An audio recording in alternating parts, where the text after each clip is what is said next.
Or Boyle?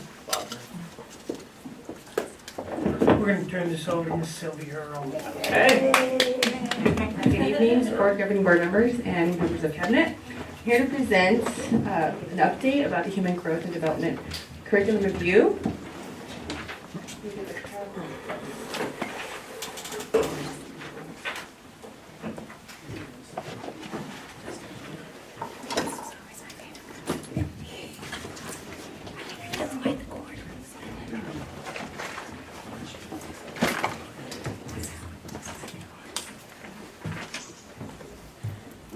Is it on your screen yet, or should I? Yeah. Okay, it's not up here yet. Great. So I'm here today to share a couple of things with you. The two objectives I have are to provide you a summary of the work we've completed to date, and just to give you an idea of what our plan for the review process is and what we've already implemented. The next slide is about the projected timeline that I brought before you a few months ago, and nothing's really changed. The only thing that we added were a few meetings additional meetings in January and February, because initially we just planned to meet once a month, and we realized there was more work to be done than that, and we wanted to move a little faster to get to be able to recommend a program to you. So we're meeting twice in January and 2 more times in February. What we've done so far is the first few meetings we spent reviewing the Arizona laws. We spent a lot of time reading over our governing board policies and saw an alignment between basically the governing board policy and the state laws. And we also started studying the national sexuality education standards and wanted to make that a part of our rubric as we review the program. We didn't find any other source of information that seemed more valuable than that, and that's actually how we created the rubric that the committee is using to look at the two programs we're reviewing. And then we made a much simplified version of the rubric. We just asked that people provide what school they're affiliated with, whether they're a parent or if they're a district employee or a community member. And then we just asked them to look at, we provided a copy of the standards, national sexuality standards for the grade levels, and we broke them up so they didn't have to do all of them, but maybe the ones that pertains to the student that they're thinking about their child. And then, as well as the standards and your governing board policy, so they knew what our restrictions were. Mr. Earl? Yes. The National Sexuality Education Standards, who puts those out? I guess I'm unfamiliar with those. I will. My computer. Are they part of the Common Core? No, they're not a part of the Common Core. The Common Core is just reading and math. It's a national health organization. I can give you that information at a future time, or I can report back to you. I'd like that. Sure. And actually, I got it from the ADE. I went to a training at the ADE. That's where we were initially given the standards. So we made that public review rubric, and then also we chose 2 programs to review, and there were several to choose from. But an issue that came up was that some of the programs which were charges even to have them sent it out to us, and they were charging hundreds, even thousands of dollars. And so we were limited to the companies that would send them to us without a cost. And so it limited us to 2 programs. And we have so far completed reviewing the 2 programs in K2, and we started looking at 3rd through 5th grade, and we'll be completing 3rd through 5th grade and starting 6th through 8th grade at our next meeting, which is 2 days from now, and we should expect to be completed with the whole process as a committee by the end of February. So the plan for public review is we have those 2 programs I just described, and we have them available to the public and to the teachers at the District Office North, and that's where the Curriculum Instruction Office is. And we have made it available from January 22nd through March 22nd, the 60 days that's required by governing board policy. And it's available as long as somebody in our office is available from 7:30 to 4. And how are we communicating with the public? That's my next slide. Thank you. So our communication, we are communicating through our district website. It's on that news banner that goes all the way down and it kind of updates. And then it's also on every school's website, and I went and checked, and it's on every school website. And I've driven by several schools and it's been on the marquees. I asked that the principals put them in the school newsletters. I've emailed teachers already once regarding this and asked them to participate, and I will continue to follow up with emails. And if teachers respond to those emails, asking more information and showing an interest. And we're planning to send out some recorded calls to parents, reminding them in March. We figure most people are looking at the whole window and are kind of waiting toward the end, and we want to make sure that they have at least a reminder in March before we close that window. And we've also reminded parents at several APTT meetings at sites in the last month. They've been meeting in January, and we sent one of our committee members to several of the sites and have been greeting the parents at the door, giving them information, and also the teachers have been announcing it at the meetings and giving them flyers so that they know to come as well. And we made flyers available at each campus in their office. In addition, the parent liaisons are making announcements at the cafecitos they're hosting and at PTO meetings, keeping the parents informed in that way. Okay. Any And questions? Ms. Earl, I apologize if I missed it, but how are parents able to view the actual curriculum? If I go to the website, is that on there, or is it something that people have to request to view? They just need to physically come to the curriculum office to view them. One of the programs is available online. It's a K-8 program, but only 4 through 8 is available online right now. They don't have K-4 on there, but we have a hard copy. So to make it fair, we've asked that everybody come to district office to see them. Can you remind us what the two programs are? Sure. The one program is called The Great Body Shop. And the other one is called, the K-4 part of it is called All About Life. And the additional, the 4-8 is called Flash, Family Life and Sexual Health. What kind of feedback have you received so far, whether it's from parents or district staff? We haven't received a lot of feedback about the programs yet, but we've been just trying to get parents interested in getting the word out. We haven't had a whole lot of parent feedback yet. And the teachers as well, they've just shown an interest, but nobody's physically come yet. It's been about 2 weeks. Yeah. Great. Other questions, comments? If not, then thank you, Ms. Earl. And I'm sure you'll probably get some comments from governing board members, and we'll be look forward to seeing you. I'll definitely get back to your question. Okay, thank you.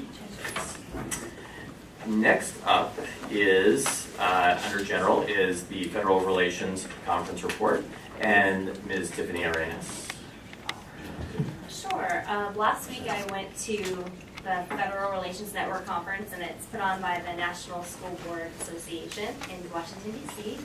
And I was one of 700 school board members across the nation, and one of about 20 school board members and other folks from Arizona who went.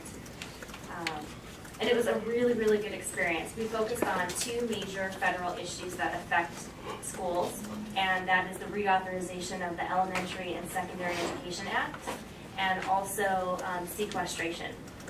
So we got to learn about these topics in depth from experts around the country, and then we also got to share our experience of how these issues are going to impact our districts and our staff and our students.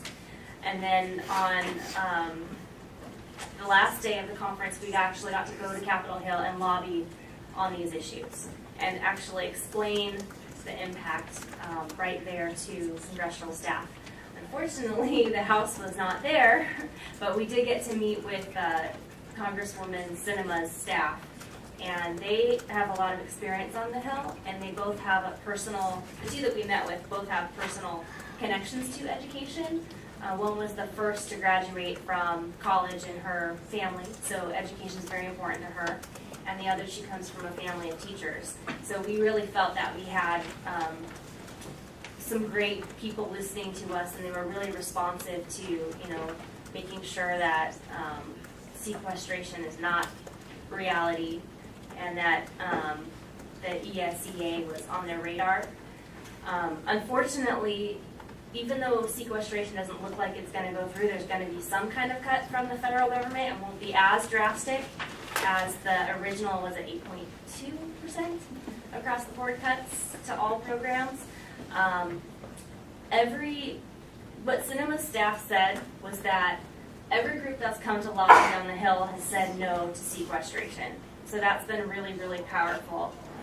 And she's one of several, I don't know how many, legislators that has signed an agreement that if they do not pass a budget, she will not accept her payment or her salary.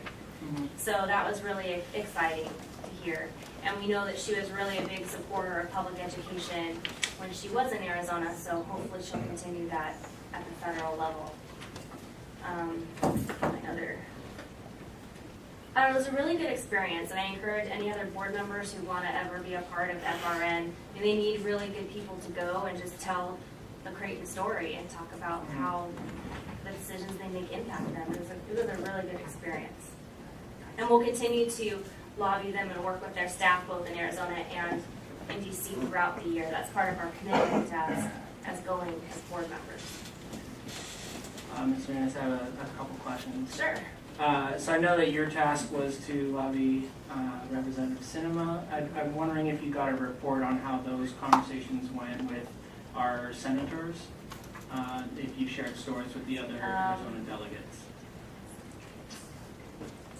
I don't recall what happened with the senators, but I can get that information if that's important for you to know. I think it is. I'd like it, please, at your convenience. Sure. The other group of us actually are going to follow up with Sinema's staff and with her in Arizona in the next, hopefully, couple of weeks. So if any of you are interested in being a part of that team of people to talk about these issues in person, you're more than welcome to join us. Thanks. Any other questions? Thank you, Ms. Arenas. Next item, 11B, is the discussion on videotaping board meetings, and we will turn that over to Mr. Stoltz.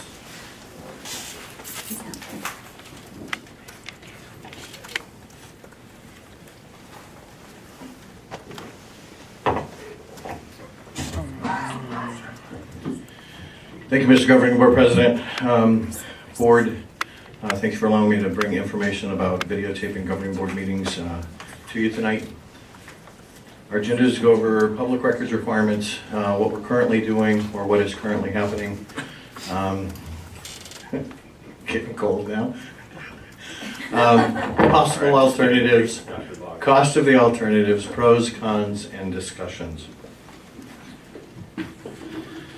Under ARS Statute 41, TAC 151.12, and ARS Statute 39.121, we're responsible for the maintenance of public records. When a district as a whole starts to record anything, whether it be in paper, email, in a database, student information system, recording video and audio, we're required to hold those in accordance with state statute and in accordance with the Arizona State Library Archives and Public Records. This last year, they came out, the ASL, or the Arizona State Libraries and Archives and Public Records, came out with specific requirements for web under ARS Statute 39, TAC 101, and it really becomes vague because it says you can get rid of things after administrative or reference value has been served or after it's been superseded or obsolete. So it's kind of a very gray area. But they're actually going back and requiring us to keep things such as website configurations. They want to now go back and say, okay, what did your website look like on April 13, 2012? Making it really difficult to do some of the things we do, but we're having to keep record of every change that we make on the website, every change we make in databases and so forth. Mr. Stoltz, is ARS 39.101 the public information request, yes. So it's actually reversed. ARS 41.151.12 is supposed to be where I've got 39.101 in the second paragraph. Okay. And then under public information requests, anything that is not personal or personnel related in nature, student information can be requested by the public, and we have to do due diligence to provide within a reasonable time. Currently, CAA has been videotaping for what, a year now? Has it been 2 years? almost 3, 2.5. They've been videotaping governing board meetings, editing and uploading to a location accessible to the public. At this point, I want to tell you that editing is not a bad word. Okay, editing does not mean that anybody is hiding, cutting, or anything like that. It's to take out lulls, to take out things that, you know, when the camera points to the floor, things like that. It's not to take anything out, it's to make it proper and professional to put on a website. When an outside entity does videotaping of any state legislated board, such as a governing board, they can be selective in nature. They can videotape sections of board meetings. They can videotape just presentations. They can videotape specific areas of a governing board meeting or a state legislated board. When a district decides to do it, it must be all or nothing. The outside entities also are not required to meet the ARS statutes or the Arizona State Library Archives and Public Records. They require a subpoena to retrieve any of videos that they've recorded, but if they've been deleted, they're not held in contempt. Mr. Stoltz, where is CEA making these videos available, and are they being saved for a period of time? In actuality, they are. I know that they're being held for over a year because when you look at their website, if you go to this CreightonCEA.org, there's actually a link to the YouTube channel that CEA has put together, and you can actually see the videos that they put together. You can see how many times they've been viewed, and they've done a great job at selecting them out into different sections, such as specific presentations and things like that. Do you know how many videos you've got up right now? 2.5, 3 years worth? Okay, so you've never deleted any of them? No, nothing gets deleted. Okay. And then I had one other question in terms of the audio records, and Ms. Juarez, you may know better. Are those kept indefinitely, or are those kept for a certain period? Now they are required to be kept for 2 years, Okay. but at certain points they were, as long as the minutes were approved, we could get rid of them, but now they're required to be kept for 2 years, Okay, thank you. as long as the minutes are approved. Thanks. And as the next one says, the governing board admin assistant audio records and provides minutes from audio track and presentations. She meets the ASL requirements of 2 years. Previously, it was one of those overcome by events issue. Once she had the minutes approved, she could delete it. That changed, what, last year, right? So, some alternatives. Alternative number one would be to have district level personnel record, edit, and upload. Again, edit is not to cut anything out, it's to make it a professional product. You can put it up on YouTube as an alternative, a video server within the district, board docs, or on our own web server. Board docs and the web server both have limitations in size. The pros and cons. Even if you load it on a public server such as YouTube, by state statute and the ASL requirements, we have to have it on a server within the district, because if something were to happen to the YouTube servers, I'm still going to be held in contempt of court if they can't come up with the videos. So we would have to keep it internal to the district to be able to supply it in a public information request style. It would provide mobility to cover off-site meetings that aren't held here, but at another location. Can be used for other meetings, not just governing board meetings. Videos on the web must meet public information requirements. It does provide transparency to everything that we're doing. It would cost us in a salary situation of an overtime person or a person to handle the 21 events per year that you do currently. That does not include if we were to videotape in the evening other events such as community ed or community council, things like that. We would probably need to purchase a video server, which would cost us approximately $3,500 plus the annual maintenance fee. A video editor, which would allow adding the PowerPoints to the video as a sidebar, as well as allowing audio to be integrated from the microphones we use instead of from the free air. Not always can a freestanding microphone out here pick up exactly what was said by the governing board. So that piece of hardware would allow us to integrate both the PowerPoints and the audio into that. And then the cost of 3 cameras to support the board and presenters. What the CEA has done has been a fantastic job, but he's either pointed on the presentation or he's pointed on the board members, and sometimes he moves around a little bit to catch whoever's speaking. It's real difficult to get the entire board session at the same time, so you need to utilize multiple videos to do it the right way.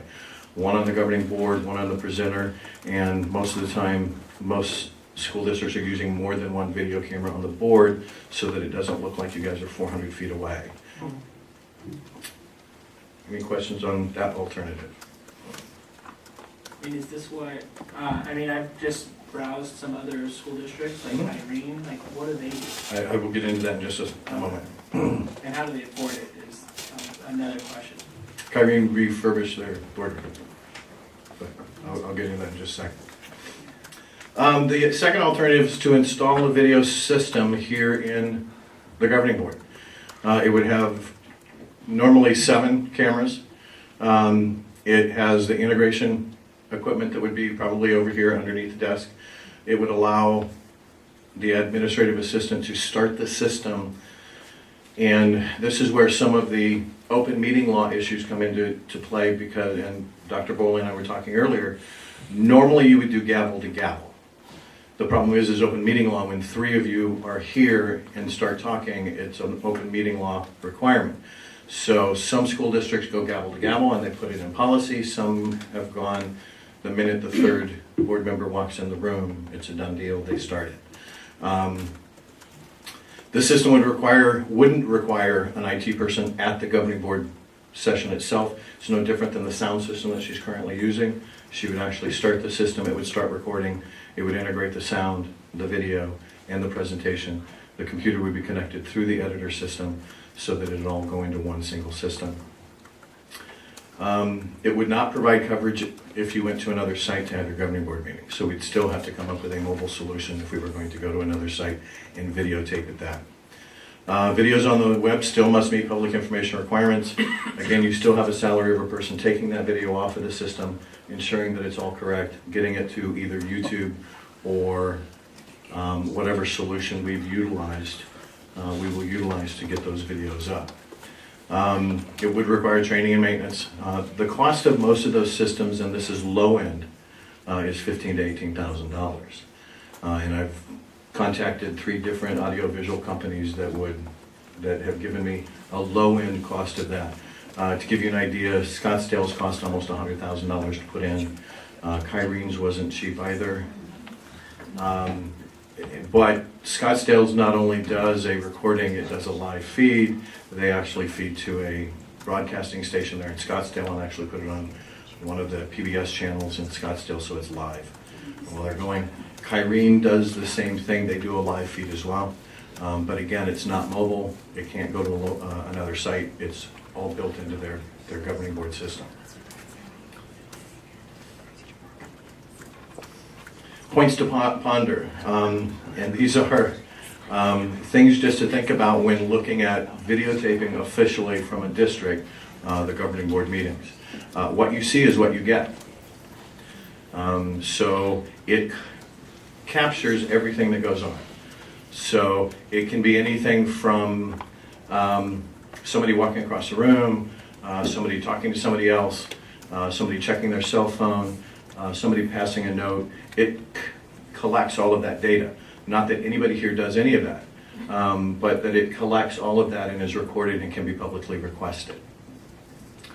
Videos are not summaries, they're direct records. Notification must be made to the public on our website and via our posting of the agenda that the governing board members, or the governing board meetings, including the audience, are videotaped so that everybody that comes into the room knows that is what's happening.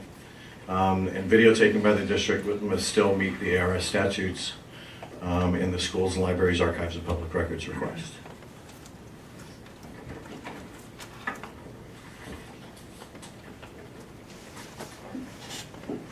Are there any questions? I wish I could tell you where they got the money from. Well, they also probably have a much more sizable budget than we do, with 26,000 students, and geographically speaking, just going a little bit on a tangent here about our neighboring district, but their office is right down the street, and yet they go to they border Fountain Hills and Cave Creek and all that, right? Right. And I mean, they do have a fantastic system. I mean, I've seen the system. It's a great system, but it's to me, it's a little overkill. So I guess my question, and maybe this is just like Creighton board history that I'm not aware of, but why don't we have this already in place? Is it just, does it take, when in Scottsdale and Kyrene, were these things like initiated by governing board or by parents? Like, I think that we totally should be sharing these meetings. Like 7 o'clock meeting is not convenient for me now as a dad. And I know not everyone can come here, even though I prefer they are here. And it's, you don't really get the same thing when you read the summary. So like, why haven't we done that yet? Was it a cost thing? Did we used to do it and stopped? Or did we just was it never initiated by the board? As far as I know, we have never done it in Creighton School District. And to be honest with you, the majority of districts out there do not do it. There are quite a few, almost all of your larger districts do. Peoria does, Scottsdale does, Kyrene does. Some of your smaller districts do, but it's not, we're not talking 50% of the districts out there videotape their governing board. It's more like 15 to 20% do. And the real issue is, number one, cost. Number two is, and this is my personal take on it, some of it has to do with the fact that what you see is what you get. And the fact that everything is recorded. And so anybody can ask for anything. It goes back to the basics of, if you have a question for Matt and you pass a note to Matt and somebody sees that on the video, they can actually subpoena the note that you passed to him. So some of them have looked at those reasons of not doing it, that it's too political on their side. Some districts have done it as a protection to the board. Peoria and Scottsdale both did it as protections to their board because of the fact that they had people that were extremely irate at governing board meetings. And when people are videotaped, it tends to be a little less irate. And secondly, if you have to take them to court for any reason, you have video proof. And to be honest with you, that's what happened in Peoria. 11 years ago, I was at the board meeting. It's one of those things where this is a governing board decision.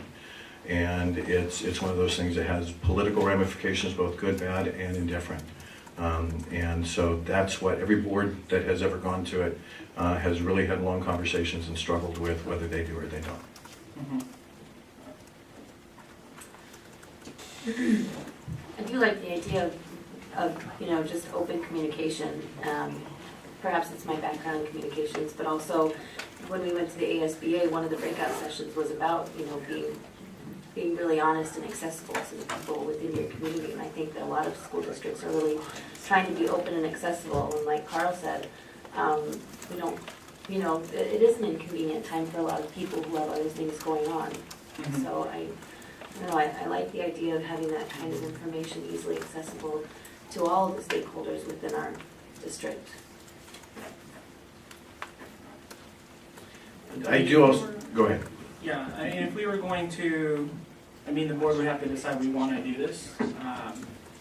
But if we were going to do this, knowing how strapped we are for cash, is this something we have to include in like a capital override campaign, or where would we even think about getting the money to do this?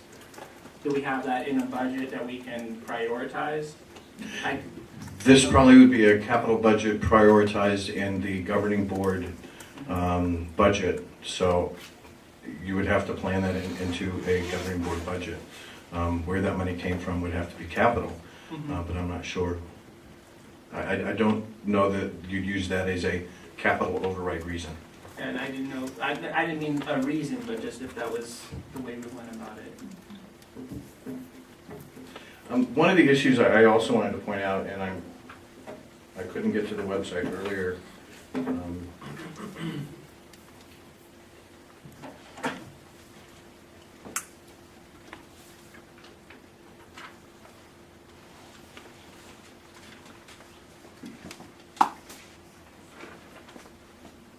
that tab, right?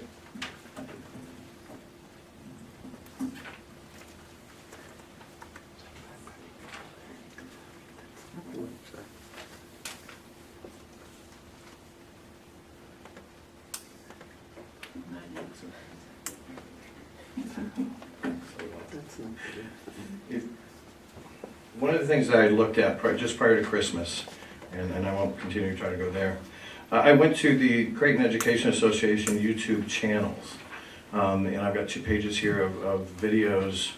There's 5 videos on each page. And while there are certain videos, such as teacher-principal evaluation or teacher-principal evaluation in September of last year, had 48 views. The remaining ones are averaging around the number 10 of views, and they've been up there for over a year. Most of CEA knows that they're up there. We've seen an awful lot. My concern is whether it's going to get a lot of views. Are we putting a lot of money where it's not going to be used? And I'm not saying that it's not going to be. There would have to be a whole lot more advertising to ensure that it's getting its money's worth. And so that's been some of my concern, is the fact that whatever we do, we need to make sure that it's done in a way that everybody knows where it's at, how to get to it, and it gets the hits necessary to justify what we're doing. So for what it's worth, and this is not an action item, just discussion, this is something I think is the responsibility of the governing board. I think that it increases the transparency and accountability. It might not get a lot of views, but I know like when people want that information, it should be available and easily accessible. I don't think that my behavior's changed when James started filming. Okay, it hasn't. But if it has, it's too bad. I know like as governing board member, like I'm on all the time, and going to the grocery store, like I have to think about my communication and presentation. I think it's a great idea, and would love to see us move forward and figure that out.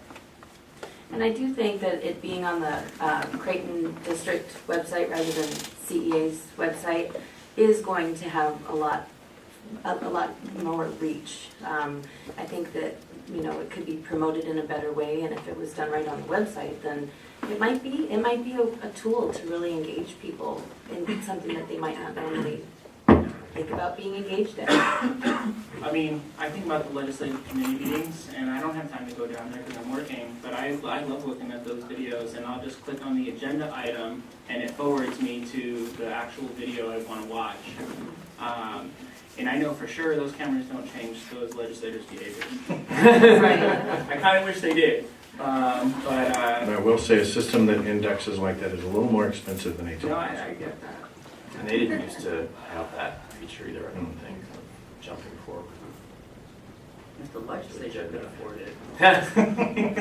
The state with a $9 billion budget. Further discussion? Again, this is not an action item, so I would tend to,